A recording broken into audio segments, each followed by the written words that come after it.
1장 찬양 드리심으로 금요일 예배 하나님 앞에 드리겠습니다.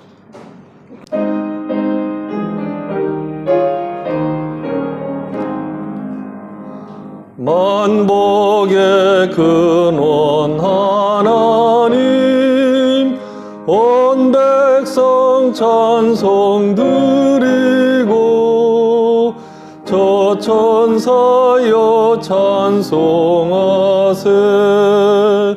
찬송 성부 성자 성령. 아멘.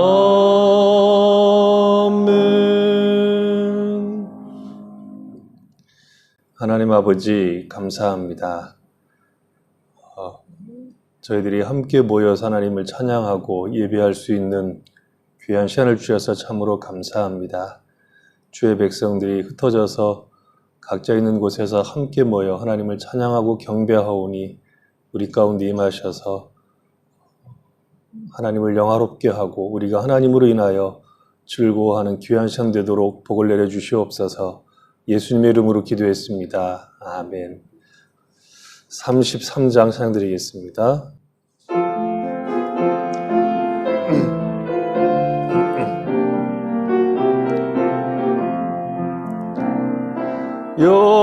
영광스러운 주를 보라. 고난받은 그 모습 승리하고 오실 때에 만민 경배하리라. 왕의 왕이 되신 주께 면류관을 드리세.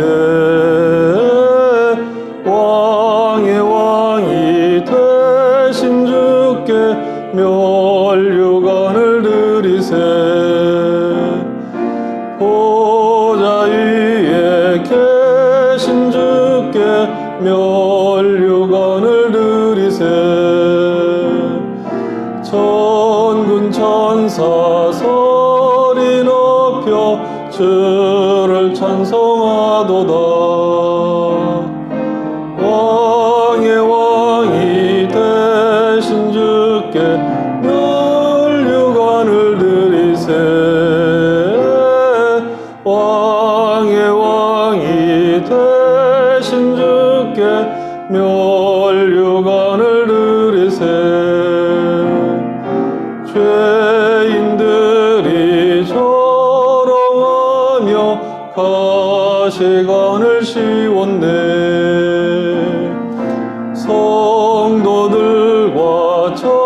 천사들은 주의 이름 높이네. 왕의 왕이 되신 주께 면류관을 드리세. 왕의 왕이 되신 주께 면류관을 드리세. 만민들의 찬송소리 하늘 높이 퍼진다. 하늘 보자 바라보니 기쁨할 양 없도다. 왕의 왕이 되신 주께 면류관을 드리세. 왕의 왕이 되신 주께 면류관을 드리세.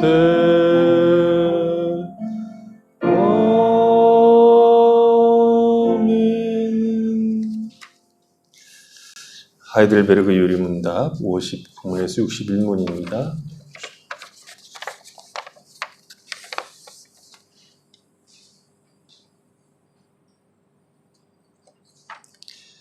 제59문, 당신이 이 모든 것을 믿음으로써 얻게 되는 유익이 무엇입니까? 나는 그리스도 안에서 하나님 앞에 의롭게 되며 영생의 상속자가 됩니다. 제60문, 당신은 하나님 앞에서 어떻게 의롭게 될 수 있습니까? 오직 예수 그리스도를 참되게 믿음으로 의롭게 됩니다. 비록 나의 양심이 내가 하나님의 모든 계명을 크게 어겼고 또한 하나님도 지키지 않았으며 내가 여전히 모든 악을 행하고자 하는 성향을 갖고 있다고 나를 고소하여도 그럼에도 불구하고 하나님께서는 내가 세운 공로가 하나도 없어도 오직 순전한 은혜로 그리스도께서 이루신 완전한 속죄와 의와 거룩함을 나에게 돌려주십니다.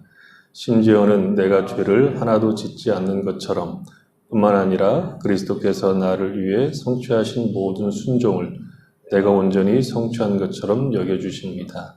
나는 마음으로 믿어 이 은혜를 받습니다. 제61문 왜 당신은 오직 믿음으로만 의롭게 된다고 말합니까?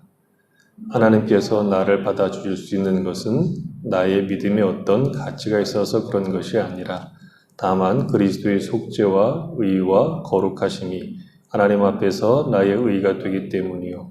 나는 오직 믿음 외에 다른 어떤 방법으로는 이러한 것을 받을 수도 없고 나 자신에게 적용할 수도 없기 때문입니다. 사도신경으로 신앙 고백드립니다. 나는 전능하신 아버지 하나님 천지 창조주를 믿습니다. 나는 그의 유일하신 아들 우리 주 예수 그리스도를 믿습니다.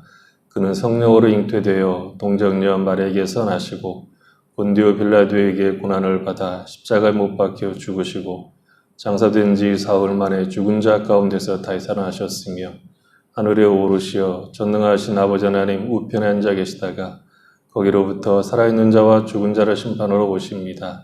나는 성령을 믿으며 거룩한 공교회와 성도의 교제와 죄를 용서받는 것과 몸의 부활과 영생을 믿습니다. 아멘. 다 같이 150장 찬양드리겠습니다.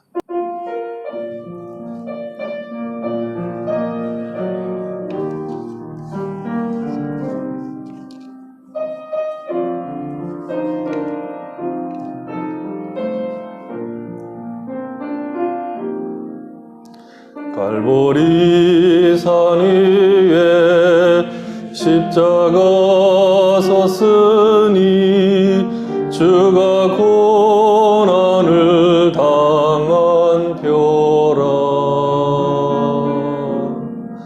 험한 십자가를 내가 사랑함은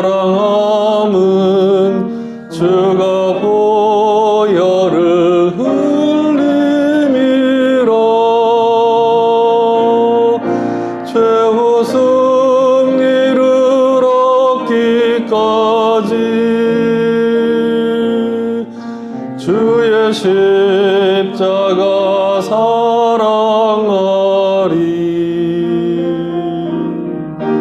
빛난 멸류관 받기까지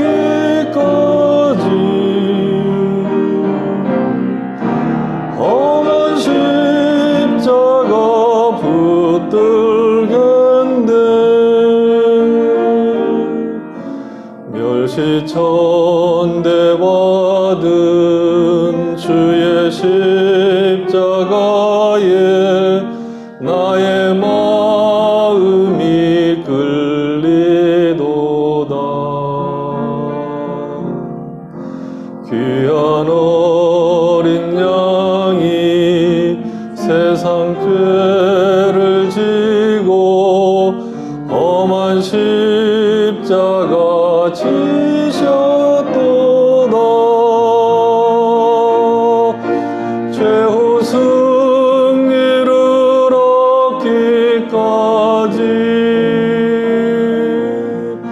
주의 십자가 사랑하리.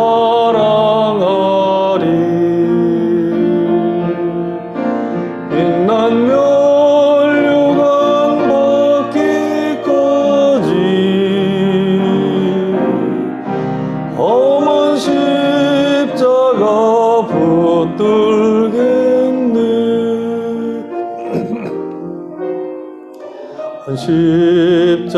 십자가에 주가 흘린 피를 믿는 마음으로 바라보니 나를 용서하며 죄 사하시려 주가 흘리신 보혈이라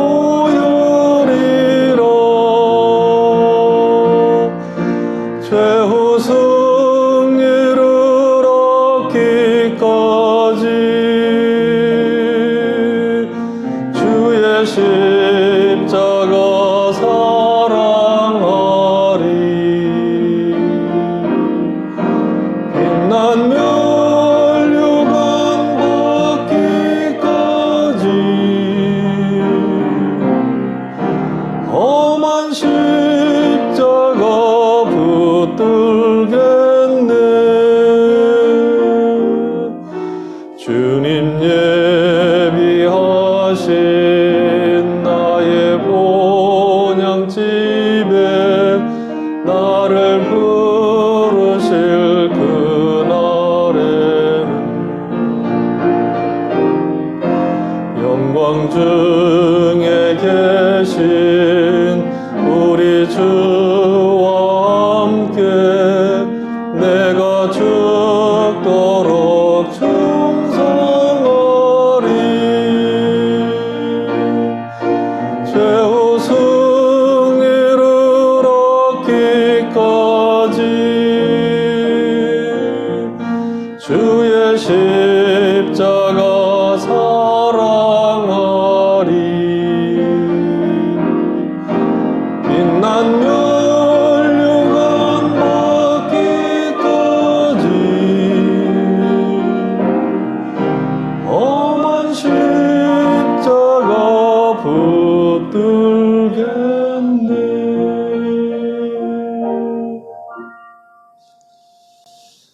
히브리서 13장입니다. 성경 말씀 히브리서 13장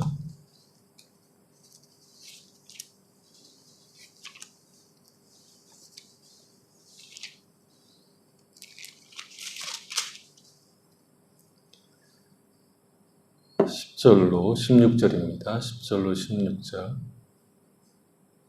같이 읽어보겠습니다.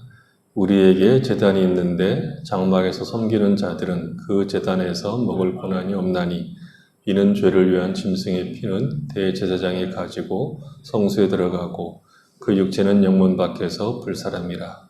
그러므로 예수도 자기 피로서 백성을 거룩하게 하려고 성문 밖에서 고난을 받으셨느니라. 그런즉 우리도 그의 치욕을 짊어지고 영문 밖으로 그에게 나아가자. 우리가 여기에는 영구한 도성이 없으므로 장차 올 것을 찾나니 그러므로 우리는 예수로 말미암아 항상 찬송의 제사를 하나님께 드리자. 이는 그 이름을 증언하는 입술의 열매니라. 오직 선을 행함과 서로 나눠주기를 잊지 말라. 하나님은 이 같은 제사를 기뻐하시느니라. 아멘. 이 시간 우리 김영희 선생님 하나님의 사랑 찬양하겠습니다.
아멘.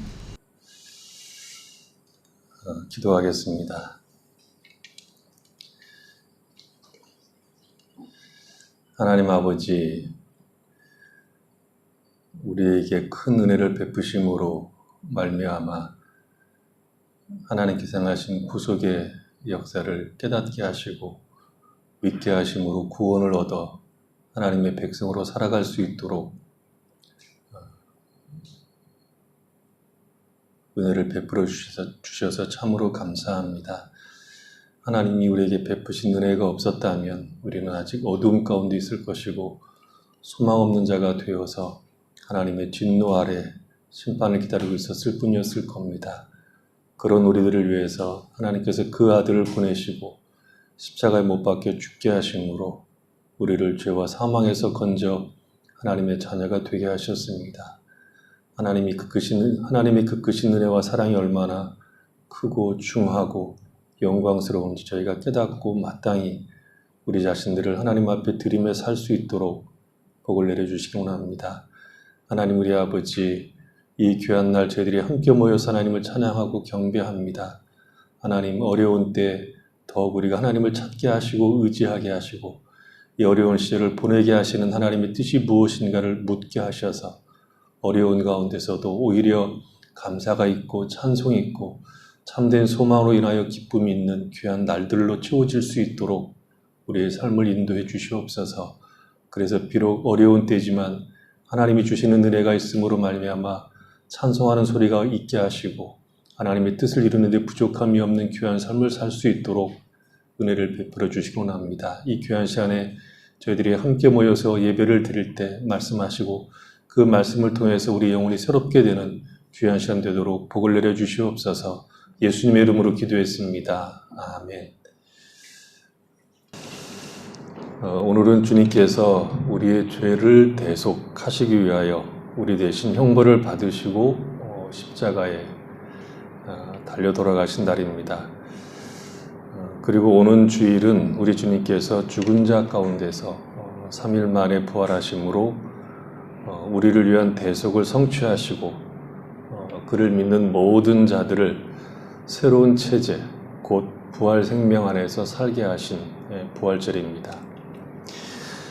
지금 우리가 처한 이런 시기, 한 번도 경험하지 못한 이런 사태, 근심을 넘어서 두려움으로 우리를 몰아가는 이런 시기에 우리는 예수를 믿는 사람으로서 우리의 삶의 기초가 어디에 있는지, 믿는 모든 사람들에게 허락된 생명이 무엇인가를 바르게 이해를 하고 우리의 삶을 세상이나 우리의 신념이나 우리가 가지고 있는 확고한 그 무엇이 아닌 하나님께서 그리스도 예수 안에서 행하신 일 위에 놓아야 하고 오히려 이런 때에 주의 백성으로 선한 길을 걷기를 힘써야 합니다. 오늘 본문을 통해서 그런 문제들을 같이 생각해 보려고 합니다. 오늘 우리가 읽은 본문은 내용이 그렇게 어렵지는 않습니다. 말이 어렵게 되어 있기 때문에 어려운 것처럼 보이지만 그렇게 어려운 내용은 아닙니다. 쉽게 번역한 성경어로 제가 다시 한번 읽어보겠습니다. 우리에게는 오직 단 하나의 제단이 있습니다. 그리스도께서 희생제물이 되신 십자가라는 제단입니다. 그러니 유대인의 율법에 매달려서 구원을 찾으려는 사람은 이 제단에서 구원을 받을 수 없습니다. 유대인의 율법 제도에 따르면 대제사장은 속죄 제물로 죽인 짐승의 피를 가지고 성소에 들어갑니다. 그리고 그 짐승의 몸은 성 밖에서 불에 태워버립니다. 예수께서 성 밖에서 받으신 고난도 바로 이러한 희생을 뜻합니다. 이 성 밖에서 흘리신 예수의 피가 우리의 죄를 씻어주신 것입니다. 그러니 우리도 성문 밖으로 나아갑시다. 이 세상의 사람들의 관심사가 어디에 있든 그들이 멸시를 하든 예수께서 겪으신 수치와 고난을 함께 나누러 그분이 계신 곳으로 나아갑시다. 이 세상에는 우리의 고향이 없습니다. 우리는 하늘에 있는 영원한 고향만을 하루같이 기다리고 있습니다. 예수의 보살핌 속에 하나님의 영광스러운 이름을 다른 사람들에게 전합시다. 그리하여 언제나 찬미의 제사를 하나님께 드립시다. 착한 일을 하며 궁핍한 사람들과 나누는 일을 잊지 마십시오.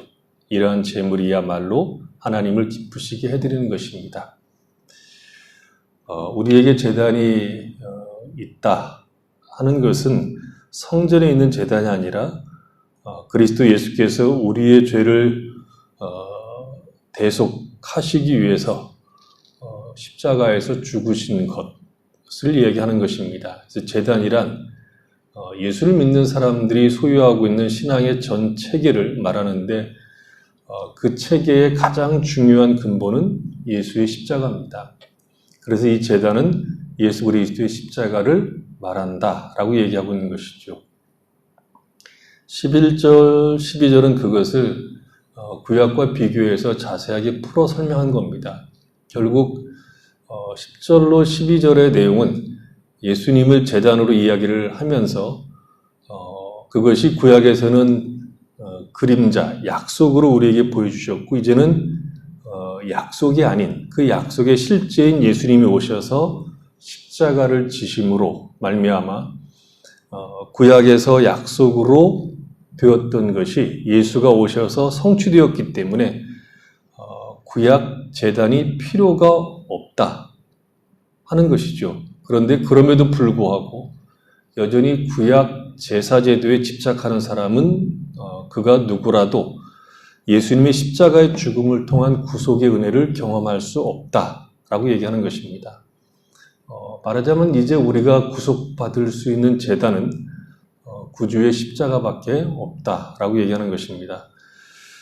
그래서 13절을 보면 그것을 근거로 해서 우리도 진 밖으로 나아가 그에게 그리고 거기에서 그가 겪으신 치욕을 짊어지자 이렇게 나오는 겁니다.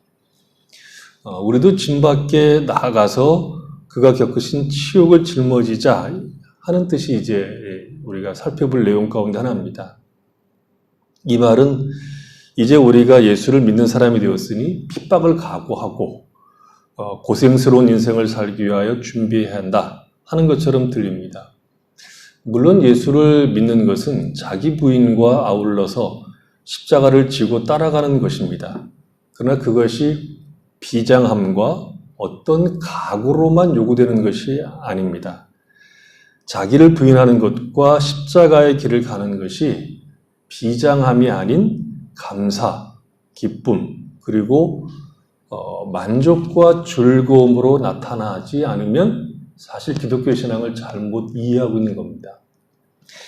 그래서 13절의 내용, 곧 치욕을 짊어지고 영문 밖으로 나가자는 뜻을 두 가지로 나누어서 생각해 볼 수 있습니다. 먼저 우리도 그의 치욕을 짊어지고 영문 밖으로 나가자는 것은 오직 그리스도 예수 외에는 우리를 구원할 분이 없다. 그런 뜻입니다. 9절을 보면 다른 교훈에 끌리지 말라라고 얘기를 하죠. 우리를 구원하실 분은 오직 예수 그리스도 외에는 없으니 예수님을 우리의 구주로 믿고 의지하는 것이 신앙이지 이것을 부정하고 다른 방법을 찾는 것은 다른 교훈인 겁니다. 고전 1장에서 사도 바울이 무슨 얘기를 하냐면 이런 얘기를 합니다. 22절에 보면 유대인은 표적을 구하고 헬라인은 지혜를 찾으나 우리는 십자가에 못 박힌 그리스도를 전하니 유대인에게는 거리끼는 것이요 이방인에게는 미련한 것이로되 오직 부르심을 받은 자들에게는 유대인이나 헬라인이나 그리스도는 하나님의 능력이요 하나님의 지혜니라 이렇게 되어 있습니다. 유대인과 헬라인들이 추구하는 것은 표적과 지혜인데 그것이 다른 교훈입니다. 그러나 우리는 십자가에 못 박힌 예수를 믿는 자들입니다. 하지만 예수께서 우리를 위하여 십자가에서 죽으셨다는 이 십자가의 도는 많은 사람들에게는 매우 큰 걸림돌이 된다는 것이죠. 영문 밖에서 죽은 예수를 구주로 믿는다 하는 것을 세상의 입장에서 볼 때에는 미련한 것이고 미친 것처럼 보인다는 것입니다. 구원을 얻는 우리에게는 십자가가 부끄러움이 아니라 자랑이죠. 왜냐하면 우리를 구원하신 하나님의 능력이고 하나님의 지혜이기 때문입니다. 심지어 바울은 이렇게 얘기하죠. 내게는 우리 주 예수 그리스도의 십자가 외에는 결코 자랑할 것이 없다. 이 십자가 때문에 나는 오래전에 세상의 온갖 일에 흥미를 잃어버렸고 이 세상도 나에게 관심을 갖지 않는다. 그렇게 얘기하죠. 그래서 우리가 영문 밖으로 나간다. 그가 겪으신 치욕을 짊어진다는 것은 우리를 대속하시기 위하여 십자가에 죽으신 예수가 더 이상 부끄러움의 대상, 치욕이 아니라 우리의 자랑이요, 우리의 기쁨이라는 겁니다. 왜냐하면 우리를 구원하시는 하나님의 능력이요, 하나님의 지혜가 십자가이기 때문입니다. 히브리서를 쓸 당시에 많은 사람들, 특히 유대인들 중에 예수를 믿는 사람들이 십자가에서 죽으신 우리 주님의 구속사에 대해서 의심을 하고 있는 자들이 있었고, 세상의 공격으로부터 어려움을 당하자 십자가를 부끄러워하는 자들이 있었습니다. 오늘날도 동일한 일들이 벌어질 수 있습니다. 어떻게 2000년 전에 팔레스타인에서 죽으신 예수가 우리를 죄에서 구속할 수 있느냐? 그렇게 빈정거리는 것이 오늘날 현대 사람들이 우리를 공격하는 내용 가운데 하나죠. 여전히 이 예수의 십자가는 많은 사람들에게 거치는 돌과 같다는 것입니다. 그러나 우리는 영문 밖의 그리스도, 십자가에서 죽으신 그리스도만이 우리를 구원하시는 하나님의 지혜요 능력이기 때문에 부끄러워하지 않고 오직 그 예수의 십자가를 믿고 의지하고 자랑하는 자들입니다. 그것이 예수 믿는 사람들이죠. 예수 믿는 사람들은 예수의 십자가만이 우리를 구원하시는 유일한 하나님의 능력인 것을 고백하고 자랑하는 자들입니다.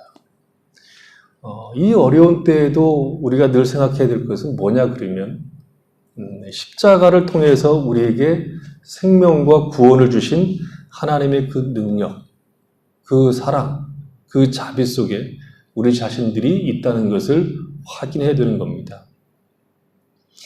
영문 밖으로 가자, 그가 겪으신 치욕을 짊어지자는 이 두 번째 뜻은 완전하지는 않지만 이런 비유를 통해서 이야기해 볼 수 있습니다. 대개 부모님들, 특히 몸을 써서 자녀들을 먹이고 교육하신 분들은 그 자녀들을 잘 교육해서 그 자녀들이 머리를 써서 벌어먹고 살기를 바라십니다. 공부를 잘해서 좋은 직장에 취직해서 몸을 쓰지 않고 비바람 맞지 않고 고단하게 몸을 쓰지 않고서 일하고 대접받으면서 살기를 원합니다. 몸을 사용하는 직업을 가진 부모님들은 자녀들이 자기의 업을 이어받는 것을 그렇게 별로 좋아하지 않습니다. 우리 주님이 우리를 구원하신 이유도 똑같다는 것을 이해할 필요가 있습니다. 우리를 개고생시키려고 말하자면 십자가의 길, 멸시와 천대를 받으면서 살아가도록 하시기 위해서 우리를 구원하신 것이 아닙니다.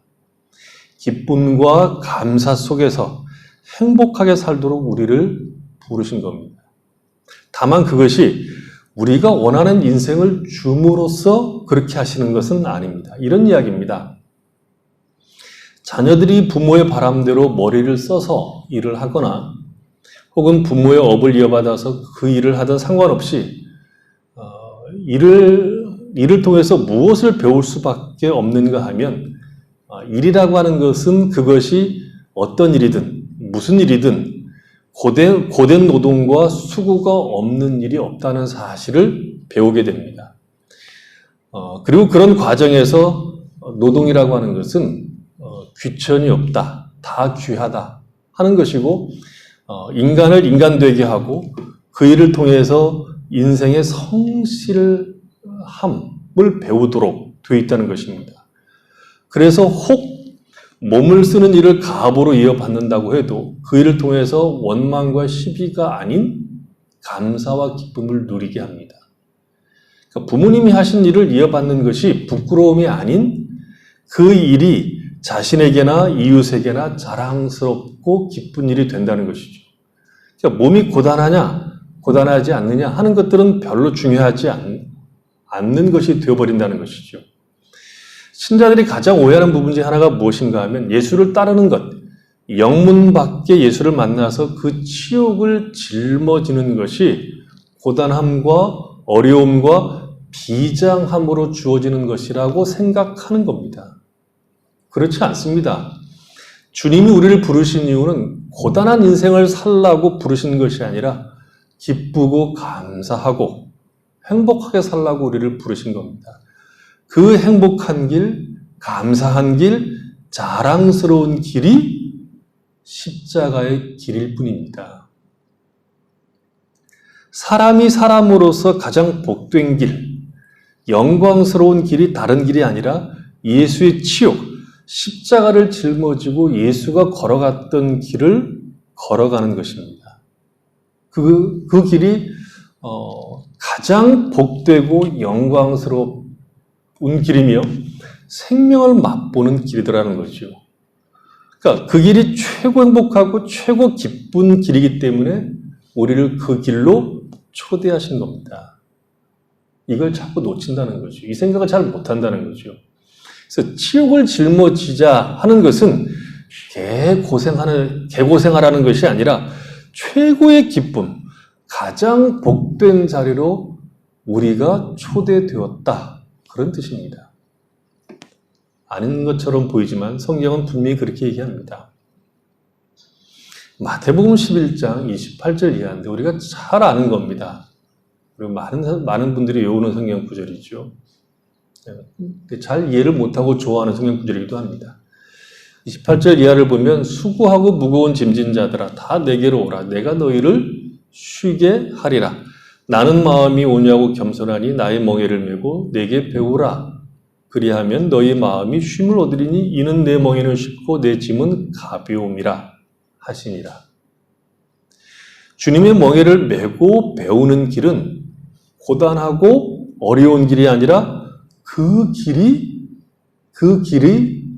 쉼을 누리는 길이라는 것이고 그 쉼을 누린다는 것은 그 길에서만 인생은 만족과 기쁨을 누린다는 겁니다. 주님의 멍에와 짐은 우리를 대속하시기 위하여 십자가를 지시는 것을 말합니다.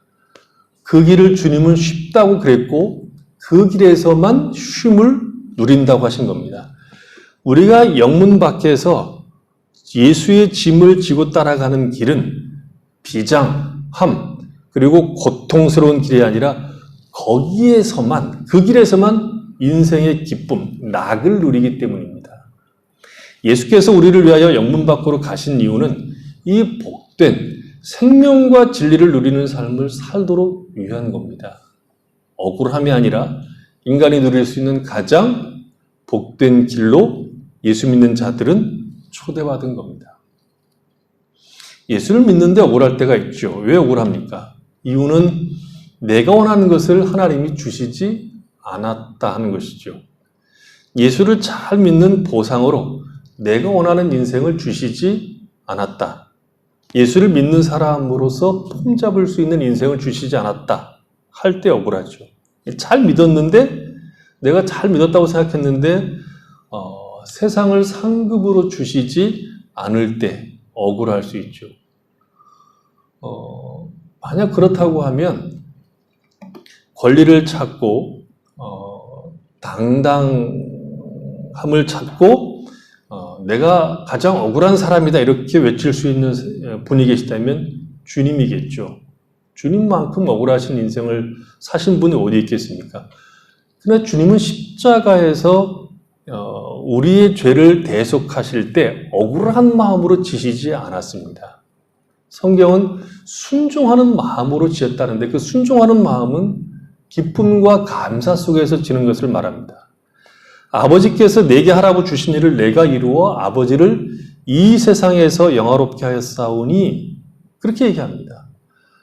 아버지를 영화롭게 하는 길이 십자가였고 그 십자가의 길을 주님은 순종함으로 자기를 낮추시고 죽기까지 복종하심으로 하나님을 영화롭게 하셨다고 얘기하고 있습니다.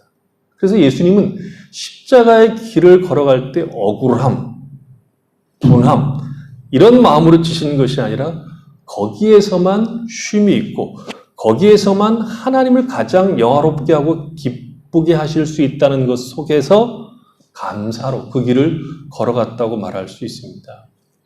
예수 믿는 사람들이 누리는 영광이 무엇이냐라고 얘기할 때 예수를 믿고 예수를 따라가는 것이 상급이요 복입니다.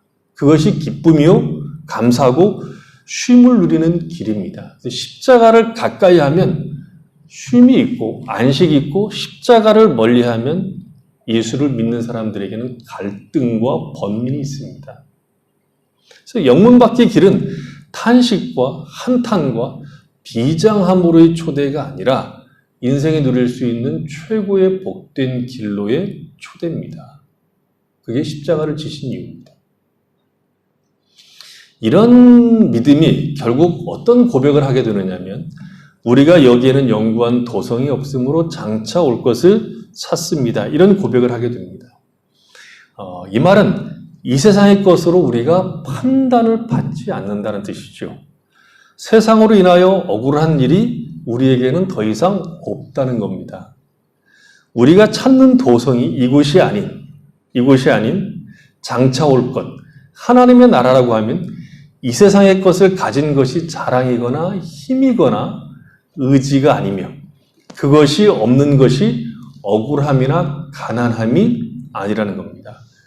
여기에 영구한 도성이 있다고 하면 여기에 맞는 삶을 살아야 하고 여기에 어울리는 이 성에 어울리는 이 세상이 인정하는 삶을 살고 그것을 얻기 위하여 수고하고 그것을 얻을 때 비로소 성공과 자랑과 기쁨이겠지만 우리가 이 세상이 아닌 장차 올 것을 찾는 사람이라고 하면 이 세상에서 이 세상의 것들로 인하여 신자는 억울하고 비교당하여 사는 자들일 수가 없습니다. 세상이 우리의 가치나 목적이 아닌데 세상이 우리를 억울하게 생각하게 만드는 일이 있을 수 없고 세상 것으로 비교당하는 비참함도 신자에게는 있을 수가 없다는 것이죠. 삶의 가장 큰 문제 중에 하나는 우리가 다른 사람의 시선, 다른 사람이 나를 생각하고 판단하는 것으로부터 자유하는 것일 겁니다. 우리가 이 세상이 아닌 것을 찾고 있다. 하나님의 나라를 향해서 가고 있다. 이것은 이 세상이 가지고 있는 어떤 것으로도 우리에게 만족과 기쁨을 줄 수 없다는 뜻입니다. 세상의 그 어떤 것도 우리를 잡을 수 없다는 것을 의미합니다. 우리에게 의미가 있고 보람이 있고 가치가 있는 것은 그리스도 예수 안에 있는 것, 그가 우리에게 약속한 것을 따라서 영혼을 준비하는 것만이 우리에게 의미와 가치가 있다는 것입니다. 바울은 그래서 우리의 시민권이 하늘에 있다, 그런 얘기를 하죠. 그래서 거기로부터 구원하는 자 예수를 기다린다, 이렇게 얘기합니다. 그것이 우리가 가지고 있는 신앙의 내용이라고 하면 이 세상에 살아갈 동안에 십자가의 원수로 살아갈 수가 없습니다. 십자가의 원수가 된다는 것은 자신의 욕망을 하나님처럼 섬기고 오직 이 세상의 일에만 마음을 쓰고 자신의 욕망을 채우기 위해서 기독교 신앙을 동원하는 것을 말합니다. 아닙니다. 우리의 시민권은 하늘에 있습니다. 그래서 이 세상의 것들이 우리를 만족과 우리를 기쁘게 할 수 없을 뿐만 아니라 우리를 붙잡아 맬 수가 없습니다.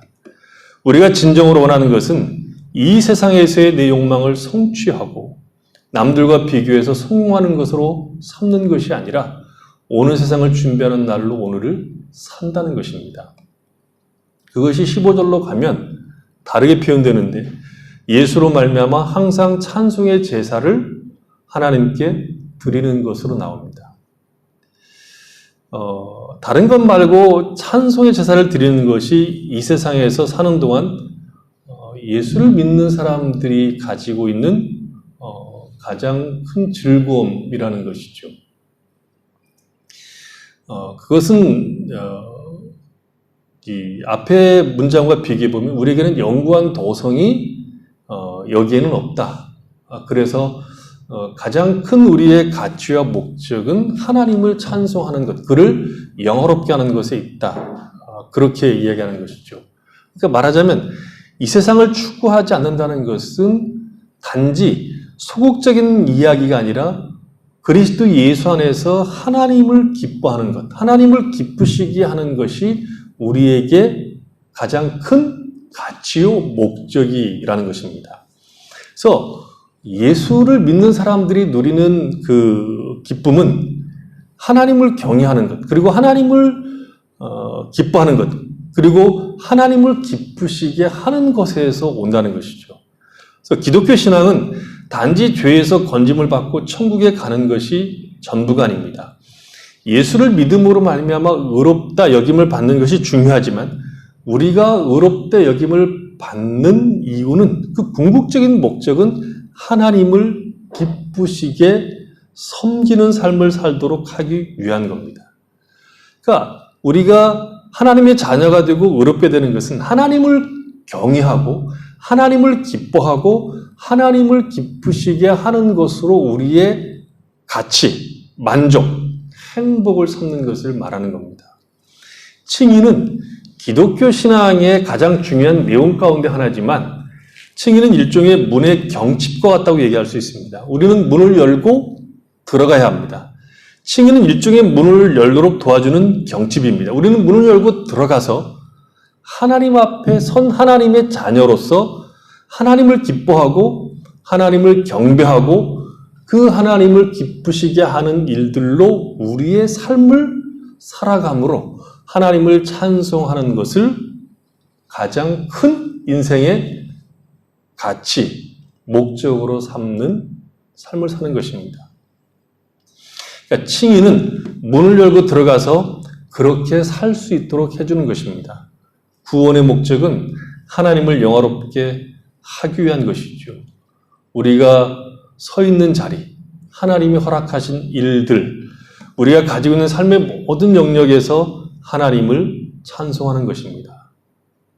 어떤 사람들은 신자들이 지나치게 하늘에 마음을 두고 있어서 땅의 좋은 것에는 일체 마음을 두지 못한다. 그렇게 이제 비판하는 분도 계십니다. 그러나 사실은 그 반대가 훨씬 더 맞는 말입니다. 자칭 신자들이 지나치게 땅에 마음을 두고 있어서 하늘의 좋은 것에는 일체 마음을 두지 못하고 있습니다. 신자는 하늘의 것을 찾는 자들이기 때문에 이 세상에서 하나님을 찬송하는 제사 안에서 기쁨과 만족을 누리는 자들입니다. 그것이 우리가 예수를 믿는 사람인 것을 증거하는 내용입니다.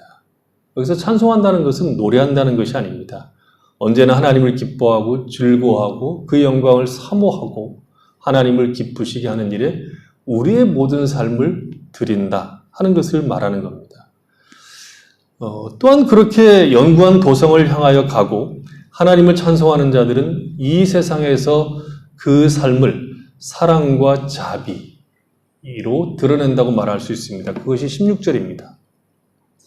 그러니까 이 세상을 구하지 않고 장차 올 도성을 구하는 자들은 이 세상에 우리의 삶의 목적이 없기 때문에 하나님을 기쁘시게 하는 일로 우리의 목적을 삼고 그렇게 하나님을 기쁘시게 하는 그 영광스러운 일 가운데 하나가 뭐냐 그러면 사랑과 자비를 나타내는 일입니다.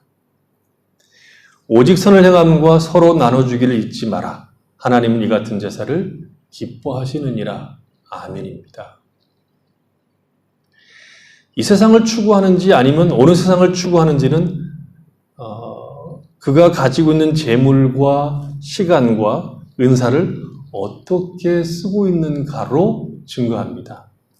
그러니까 이 세상이 아닌 오는 세상을 바라보는 자들은 이 세상에서 우리에게 주어진 시간과 재물을 책임으로 생각합니다.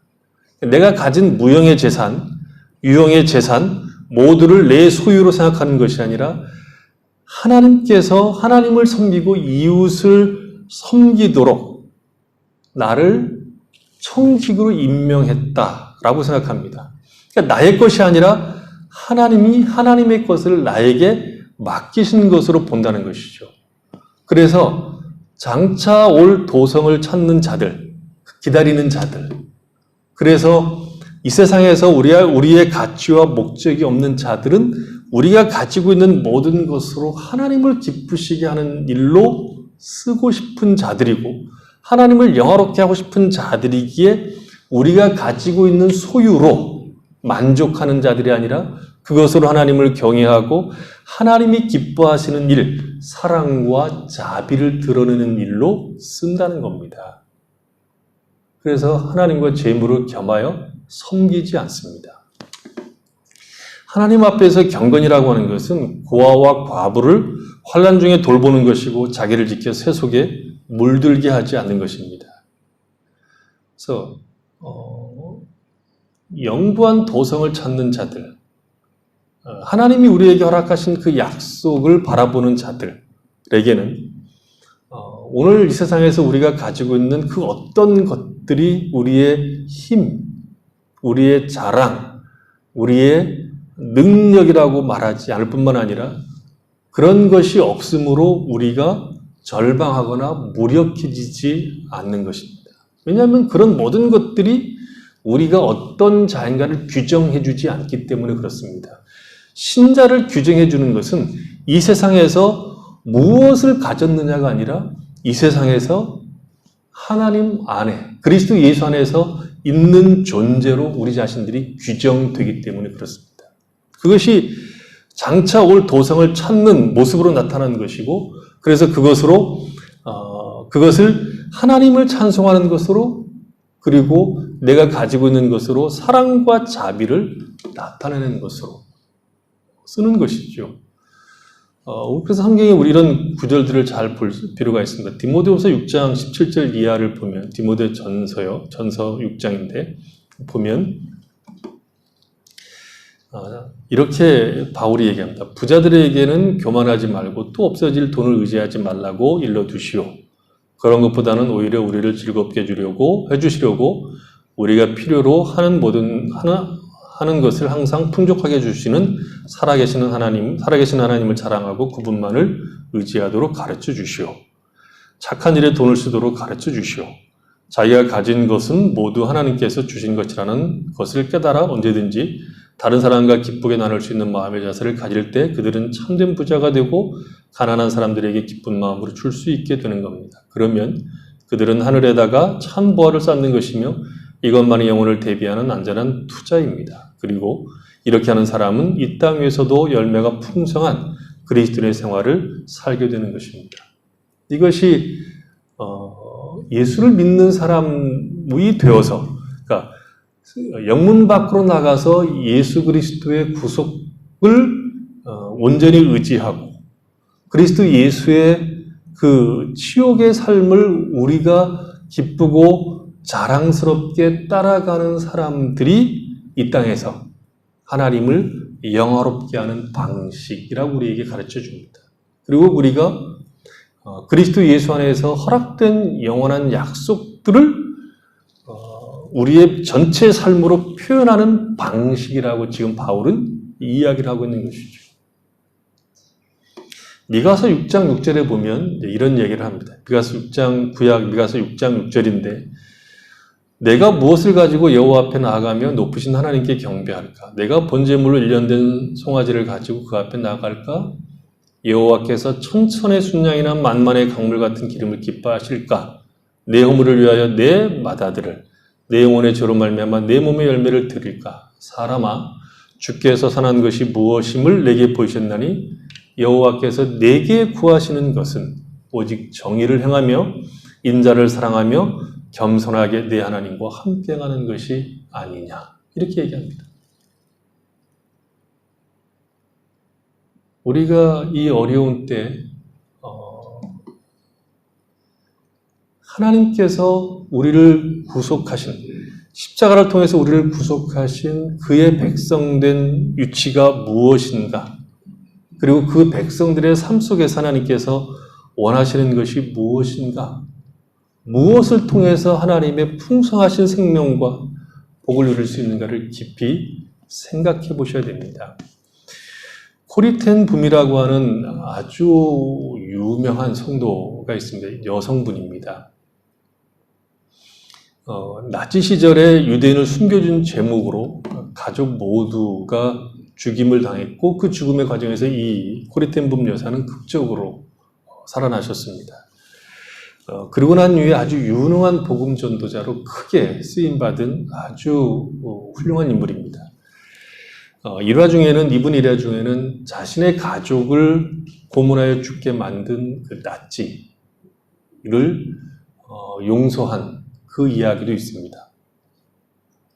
이분의 아버지는 가난하고 평범했지만 경건한 소매상이었습니다.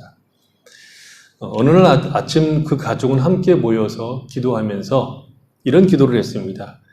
지급기일이 된 어음을 결제할 수 있도록 시계를 살 손님을 보내달라고 하나님께 식구들이 다 같이 기도했습니다. 부도나게 생겼으니까. 그 기도를 들으셨는지 한 손님이 오셔서 아주 비싼 시계를 고르더니 돈을 지불하면서 불쑥 이런 얘기를 했습니다. 다른 상인이 자기에게 결함 있는 시계를 팔았다. 이렇게 이제 불쑥 이야기를 한 거죠. 코리텐 붐의 아버지는 그 손님에게 그 시계를 좀 보여달라고 청하고는 이렇게 얘기했습니다. 살펴보고 난 다음에 이 시계는 조금만 손보면 된다고 얘기했습니다. 다른 상인이 당신에게 나쁜 시계를 판 것이 아니라 아주 좋은 품질의 시계를 팔았는데 약간 손만 보면 되는 시계를 팔았다고. 그래서 손을 잘 이렇게 봐줬습니다. 그 손님이 그 시계를 받고 난 다음에 시계를 그러니까 사라고 했던 시계, 코리텐 붐 아버지에게 사라고 했던 그 시계를 돌려줬고 아버지는 기꺼이 그 손님에게 받은 돈을 되돌려 주었습니다. 어린 코리가 아빠 왜 그러셨어요? 기한이 된 어음 때문에 걱정하고 계시잖아요 하고 물었습니다. 코리의 아버지는 축복받은 돈과 축복받지 못한 돈이 있단다 라고 얘기하고 만일 자기가 다른 사람의 명성에 부당하게 손상이 되도록 두었다면 특히 손님에게 시계를 판 다른 상인 또한 신자였기 때문에 하나님의 영광을 받지 못하셨을 것이다 라고 덧붙였습니다. 아버지는 코리에게 하나님이 채워주실 것이라고 안심시켰고 며칠 후 한 사람이 와서 그들에게 있는 가장 비싼 시계를 샀습니다. 덕분에 어음 대금을 지불했고 코리의 2년치 학비도 지불할 수 있었습니다. 예수를 믿는 사람들의 삶이 뭐냐라고 얘기할 때는 우리가 살아가는 동안에 평탄한 길도 있겠지만 어려운 길도 있죠. 경제적 압박과 유혹을 받는 상황에서 우리가 돈을 경건하게 사용하는 것이 무엇인지, 우리의 자녀들에게 주님을 신뢰하는 것이 무엇인지를 가르쳐 주어야 한다는 것이죠. 지금이 그런 때일 겁니다. 우리가 힘으로 삼고 있는 것이 우리 자신이나 우리가 가지고 있는 그 어떤 것도 아닌 그리스도 예수 안에서 우리를 구속하신 하나님, 우리를 영문 밖의 길, 치욕의 그 짐을 짊어지고 가도록 그 복된 길로 초대하신 하나님을 의지하는 것, 그것을 우리가 보여줘야 됩니다. 그것이 신자의 복입니다.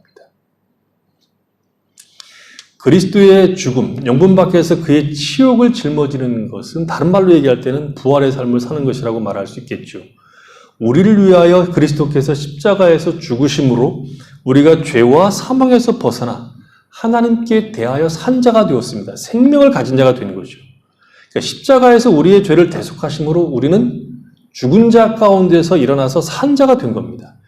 그래서 신자는 생명 안에서 부활의 능력 안에서 사는 자들이 된 겁니다. 그것이 어떻게 나타납니까? 그 부활의 능력 안에 있는 삶이 어떻게 나타난 겁니까? 오직 그리스도 예수의 십자가만이 나를 구원하는 하나님의 능력임을 알고 십자가를 부끄러워하지 않고 자랑하는 것으로 나오는 것이고, 우리가 보이는 것으로, 이 세상에 보이는 것으로 우리의 소망과 힘을 삼지 않고 하나님께서 약속하신 영원한 것들을 이 세상에서 추구하고, 그 추구하는 과정 속에서 우리는 하나님을 기쁘시게 하는 일들로 우리의 가치와 만족을 삼습니다. 그리고 그 가치와 만족들이 우리가 가진 것으로 사랑과 자비를 나타내는 것으로 신자된 자들의 영광, 그 복된 자리를 증가하는 겁니다.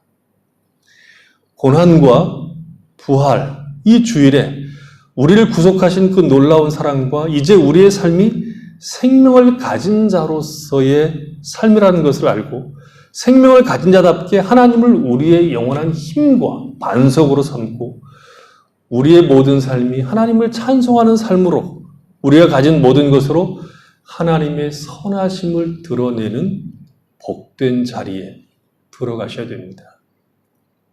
어려운 때, 힘든 때, 이런 때 더욱 우리는 하나님의 사람 된 자리가 얼마나 복된 자리인가를 알고, 신자된 자들이 가지고 있는 영광과 축복이 무엇인가를 알고 하나님을 경외하고 오히려 이웃들을 돌아보는 넉넉함들이 있어야 됩니다. 영문 밖으로 나간다는 것은 구주 외에는 우리가 자랑할 것이 없다. 그리고 구주께서 그러셨던 것처럼 우리가 다른 이들을 위하여 우리의 삶, 우리에게 맡겨진 모든 것들을 통해서 하나님을 찬송하는 방식으로 삶을 살아가는 것이다 라는 것입니다. 그것이 부활의 생명을 가지고 있는 자들이 가지고 있는 삶의 내용입니다. 우리의 마음이 예민해지는 이런 시대, 이런 때, 어떤 때는 예수를 믿기 때문에 넉넉해져 있다가 또 상황을 보면 다급해지고 예민해진 이런 시대에 우리는 늘 끊임없이 예수 안에 있는 신자의 복이 무엇인지를 생각해야 됩니다.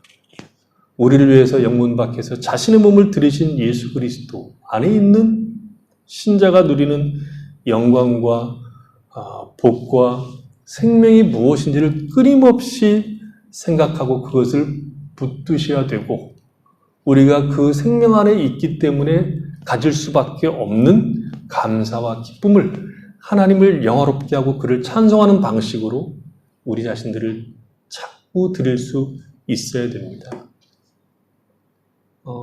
이 어려운 때의 넉넉함은 우리가 가지고 있는 실력에서는 전혀 나오지 않고 예수의 십자가 밑으로 자꾸 기어 들어가야 됩니다. 예수의 십자가 밑으로 자꾸 기어 들어가서 그리스도 예수께서 십자가에 달려 돌아가심으로 우리에게 허락된 그 놀라운 축복이 무엇인가를 알 때 비로소 우리는 생명이 무엇인지, 진리가 무엇인지, 영광이 무엇인지, 우리의 가치와 만족이 무엇인지를 알게 됩니다. 그래서 어려운 때는 자꾸 우리를 둘러싸고 있는 상황들을 바라보지 마시고, 그것들이 우리를 짓누르지만 그런 가운데서 오히려 그리스도 예수의 십자가를 바라보고 예수 그리스도와 함께 영문 밖으로 나가는 우리의 인생이 얼마나 큰 자리, 넉넉한 자리, 견고한 자리에 있는가를 알고 신자된 복, 그리고 오히려 그 자리에서 더 넉넉해지고 하나님의 선하심과 자비를 마음껏 맛보고 드러내는 성도의 귀한 삶을 살아갈 수 있기를 바랍니다. 기도하겠습니다. 하나님 우리 아버지, 하나님은 우리를 사랑하셔서 그 아들을 이 땅에 보내시고 십자가에 못 박혀 죽게 하심으로 우리를 죄와 사망에서 건지셨습니다. 그래서 우리의 자랑은 십자가의 예수 위에는 없음을 알게 되었습니다. 우리가 십자가에 못 박혀 죽으신 예수를 우리의 자랑과 기쁨으로 여기기 때문에 우리는 그 안에서 우리에게 허락된 약속을 바라보고 살아갈 수 있게 되었습니다. 이 세상에서 우리가 가치 있게 여기고 만족하게 여길 수 있는 것이 없고 오직 그리스도 예수 안에서 허락된 그 영광, 그 복만이 우리를 만족해 하고 우리에게 힘을 주는 것을 우리가 알 수가 있게 되었습니다. 하나님 우리 아버지 우리에게 매 순간 은혜를 베풀어 주셔서 십자가의 예수를 바라보고 거기에서 우리에게 흘러나오는 생명으로 힘을 얻게 하시고 그 생명으로 하나님을 기쁘시게 하고 하나님의 선하심과 자비를 이웃들과 함께 나눌 수 있는 넉넉함이 있도록 은혜를 베풀어 주시옵소서. 이 예민하고 힘든 때 오히려 신자들이 누리는 복을 마음껏 누리며 주님이 주시는 평강 가운데 살아갈 수 있도록 축복해 주시옵소서. 그러나 주님, 우리가 원하는 것은 또한 이 시기가 너무 길지 않기를 바랍니다. 우리에게 긍휼을 베풀어 주시고 성도들 가정 그리고 자녀들 붙들어 주셔서 주의 은혜 가운데 강건하고 평안함을 누릴 수 있도록 축복해 주시옵소서. 예수님의 이름으로 기도했습니다. 아멘. 160장 찬양드리겠습니다.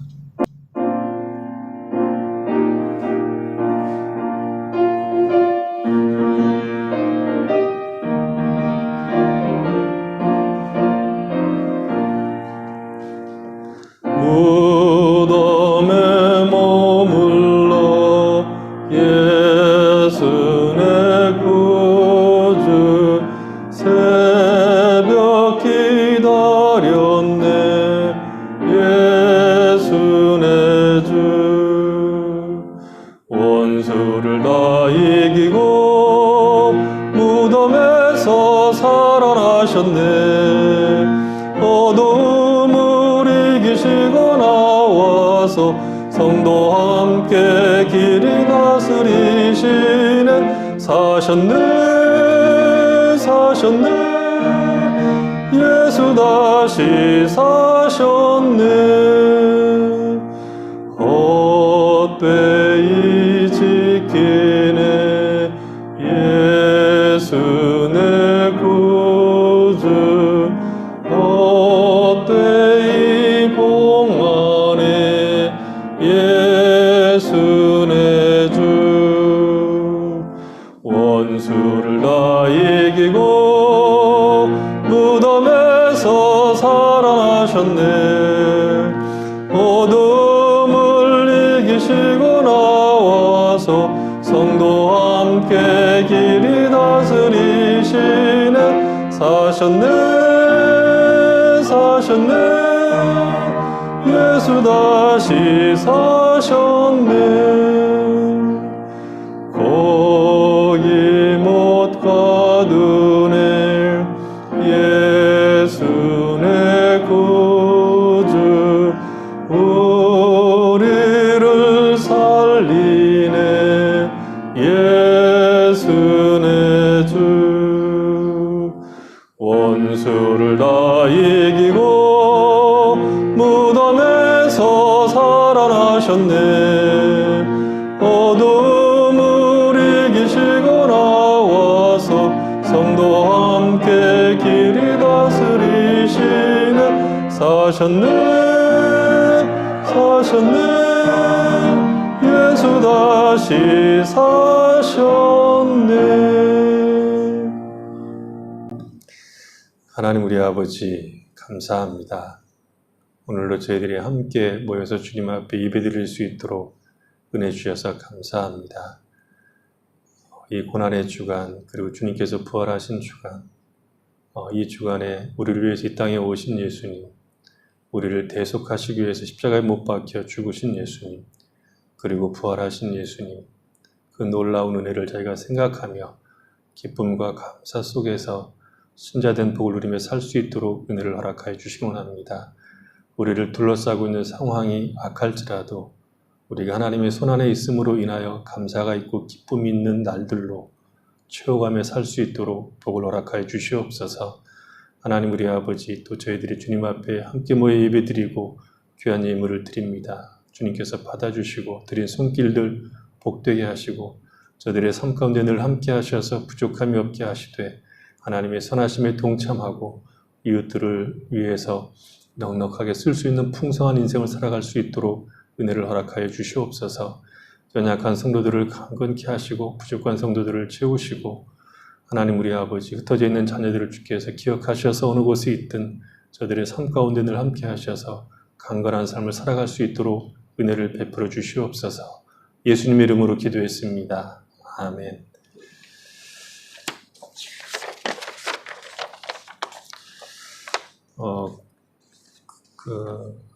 영상 예배는 유튜브 다카님교회와 페이스북 다카교회에서 오전 11시부터 시청할 수 있습니다. 성도들은 가능하면 페이스북 다카교회에 다 가입해 주셨으면 좋겠습니다. 영상을 유튜브로 보더라도 페이스북에 다카교회에 가입해 주시면 좋겠습니다. 그래서 거기 소통할 것이고, 이번 주에는 그 고난주간 묵상을 지난 주일부터 이번 주일까지 8번의 글이 올라가는데 그 글을 여기에 등록을 해야 볼 수 있으니까 꼭 등록해 주시기 바라고, 지금 생각은 이 기간이 이렇게 금방 끝날 것 같지는 않습니다. 그래서 페이스북을 통해서 계속 그 글을 신앙에 도움이 되는, 우리가 체계적으로 신앙을 쌓아갈 수 있는 내용들을 5분에서 10분 정도 읽을 수 있도록 간단하게 읽을 수 있는 글들을 계속 올릴 예정이니까 페이스북에 꼭 가입해 주셨으면 좋겠습니다. 가입 안 해도 읽을 수는 있습니다. 근데 가입하시면 제가 누가 읽었는지 누가 안 읽었는지 다 알게 됩니다. 그래서 그러니까 또 그러면 더 안 하고 싶은가요? 그래서 꼭 가입하셔서 같이 연결되어 있다, 그리고 같이 신앙으로 여러분들이 도움을 얻고 있다, 이렇게 반응을 좀 보였으면 좋겠습니다. 어떤 교회 목사님도 페이스북에 글을 썼더라고요. 그래서 성도들을 위해서 카톡에다가 이렇게 글을 계속 이렇게 정리해서 올리는데 그분은 아주 훌륭하신 분입니다. 교수님이신데 성도들이 반응이 있는지 없는지 아무 반응이 없으니까 죽겠대요. 그래서 힘들다 이렇게 얘기했는데, 페이스북 다카교회에 가입하셔서 제가 글을 올리면 읽어주시면 좋겠습니다. 무슨 유튜버 채널처럼 좋아요, 구독 눌러주시면 더 좋겠고요. 그런 건가요? 헌금은 예배 때마다 드려서 보관하셨다가 다시 얼굴을 보고 예배 드릴 때 가져오시면 되겠고요. 우리 박민근 집사님에게 연락하셔서 드려도 괜찮습니다. 그래서 박민근 집사님 근처 사시는 분들은 박민근 집사님한테 드려도 되고, 뭐 누구한테 주어서 연락해서 전달해 달라 이렇게 해도 되겠습니다. 오늘은 주의 십자가를 기념하는 날이고 주일은 부활주일입니다. 고난 받으시고 부활하신 주님을 바라보고 소망을 누리시기를 바랍니다. 5장 찬양 드리심으로 축독 예배를 마치겠습니다.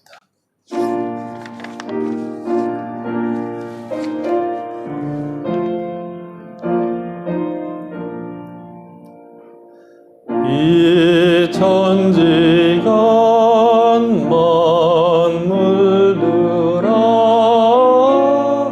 복 주시는 주 여호와 전능성부 성자 성령 찬송하고 찬송하세. 아멘.